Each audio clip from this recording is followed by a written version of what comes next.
इस्लामाबाद में bank manager की जानिब से एक खतून को जिनसी हरासगी का सामना करना पड़ा। वीडियो बन गई, वायरल हो गई, मैनेजर बॉय मशहूर हो गया।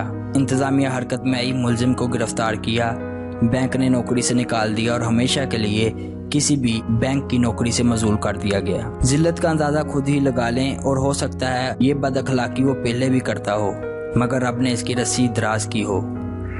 वक्त करता है परवरिश बरसों, हादसा एकदम नहीं होता।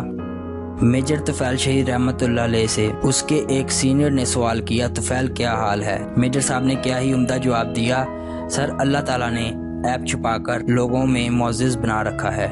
जो भी इस वीडियो को देख रहे हैं, थोड़ा वक्त रुक जाइए और सोचिए कि ज़ाते बारी ताला ने उसके कैसे कैसे यूब छुपाकर इसे लोगों में मुअज़्ज़िज़ बना रखा है। रब ने बैंक मैनेजर वाले अंजाम से इसलिए महफूज रखा है कि दुनिया में वीडियो नहीं बनी। अपनी और सबकी याद दहानी के लिए अर्ज करूं कि ये वीडियो बन रही है। बहुत हाई क्वालिटी और रेजोल्यूशन वाले कैमरे सब कुछ रिकॉर्ड कर रहे हैं। इस दिन सब सामने कर दिया जाएगा जब माँ अपनी औलाद को नहीं पहचानेगी। तुम सब ने लौट कर मेरे यहाँ ही आना है, तब मैं तुम्हें बताऊंगा जो कुछ तुम करते थे।